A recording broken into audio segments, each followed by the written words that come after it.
അഭിനയത്തിന്റെ പശ്ചാത്തല സംഗീതം മുറുകി മുറിച്ചപ്പോൾ റംല ഉച്ചത്തിൽ കൈയടിച്ചു. അപ്പോൾ സിദ്ദിഖ് റംലയോട് ചോദിച്ചു, എടി നീ വല്ലതും കാണുന്നുണ്ടോടി? അപ്പോൾ റംലയുടെ മറുപടി ഇങ്ങനെ, കാണുന്നുണ്ട് സിദ്ദിഖെ, പിള്ളേര് പൊളിച്ചെടുക്കുവല്ലേ. അന്ധദമ്പതികളാണ് റംലയും സിദ്ദിഖും. പക്ഷേ കണ്ണുള്ളവരെ പോലെ ഉൾക്കണ്ണാൽ കലോത്സവം കറങ്ങി നടന്ന് കാണുകയാണ് ഇരുവരും. റംലയ്ക്ക് കുട്ടിക്കാലത്ത് കലോത്സവത്തിനൊക്കെ പോകണമെന്ന് വലിയ ആഗ്രഹമുണ്ടായിരുന്നു. പക്ഷെ കാഴ്ചയില്ലാത്ത കുഞ്ഞു റംലയെ കലോത്സവ വേദികളിലേക്ക് കൈപിടിച്ചു കൊണ്ടുപോകാൻ ആരുമുണ്ടായില്ല. കലോത്സവം കാണാനെങ്കിലും കൊണ്ടുപോകുമോ എന്ന് പലരോടും കെഞ്ചി ചോദിച്ചു. കാഴ്ചയില്ലെങ്കിലും ഞാൻ ഉൾക്കണ്ണുകൊണ്ട് കാണുമെന്ന കുഞ്ഞു റംലയുടെ വാക്കുകൾ ആരും വിശ്വസിച്ചില്ല. അല്പം മുതിർന്നപ്പോൾ ഒറ്റയ്ക്ക് പോകാനുള്ള ധൈര്യമൊക്കെ ആയെങ്കിലും യാത്രയ്ക്കുള്ള പണമില്ല. ഒരു ജോലി കിട്ടിയാൽ കാഴ്ചകളൊക്കെ ഒറ്റയ്ക്ക് കറങ്ങി നടന്ന് കാണാം. അതിനായി റംല വാശിക്ക് പഠിച്ചു. 4 വർഷം മുൻപ് അറബി അധ്യാപികയായി ജോലി ലഭിച്ചു. എന്നിട്ടും ഒറ്റയ്ക്ക് കൂടുതൽ ദൂരം സഞ്ചരിക്കാനുള്ള ധൈര്യം വന്നില്ല. അങ്ങനെയിരിക്കെ റംലയെ പോലെ സ്വപ്നങ്ങളെല്ലാം മനസ്സിൽ ഒതുക്കിപ്പിടിച്ചിരിക്കുന്ന സിദ്ദിഖ് 3 വർഷം മുൻപ് അവളുടെ ജീവിതത്തിലേക്ക് വന്നു. അസ്ബാഹ് സൊസൈറ്റി ഫോർ ദി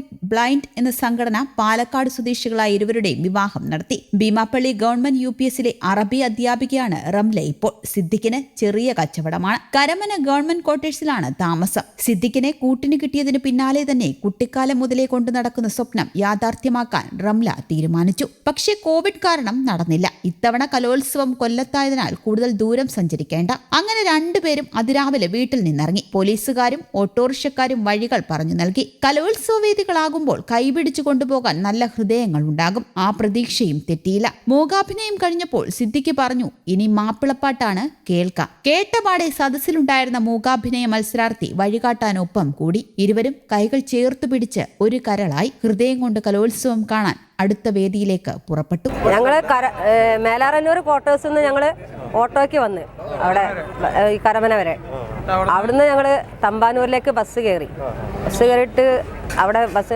ഇറങ്ങി ഒരു പോലീസ് ഉദ്യോഗസ്ഥൻ ഞങ്ങളെ കൊല്ലം ബസ് കയറ്റി തന്നു. എന്നിട്ട് ഞങ്ങൾ കൊല്ലത്ത് ഇറങ്ങി അവിടുന്ന് വേറെ ഒരു ഓട്ടോ വിളിച്ചിട്ട് ആണ് ഇങ്ങോട്ട് വന്നത്.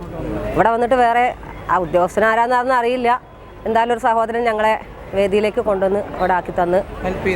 പിന്നെ അവിടുന്ന് ഞങ്ങൾക്ക് ഒരു സഹോദരിയും വേറൊരു 9ാം ക്ലാസ്സിൽ പഠിക്കുന്ന ഒരു അറഫ എന്ന് പറഞ്ഞിട്ട് ഒരു കുട്ടി ഇതേ സ്കൂളിൽ തന്നെ കുട്ടിയാണ്. ഈ വിമല ഹൃദയ സ്കൂളിലത്തെ കുട്ടി തന്നെയാണ്. ആ കുട്ടിയും വേറൊരു സഹോദരിയും കൂടി ഞങ്ങളെ വേറെ സഹോദരി ആയിരുന്നില്ലേ ആ കുട്ടി വേറെ ഉണ്ടായിരുന്നേ. ഞങ്ങൾക്ക് അത്രയും അത് കലയോടുള്ള താല്പര്യം അതന്നെ.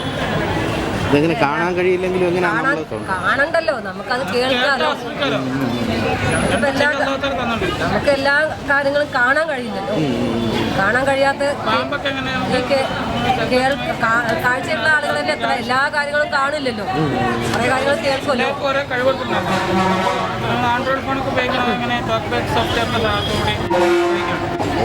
നമ്മള് കേരളീയം പരിപാടിയൊക്കെ കേൾക്കാൻ പോരും. അവസാനിക്കുന്നത് വരെ കാണുമോ? ഞങ്ങളോ ഇന്ന് പോവോ? ഞങ്ങൾ ഓരോ ദിവസം വരും. എല്ലാ ദിവസവും വരണമെന്ന് വിചാരിക്കുന്നുണ്ട്, സാമ്പത്തിക സ്ഥിതി അനുസരിച്ച്. News desk Kerala Kaumudi.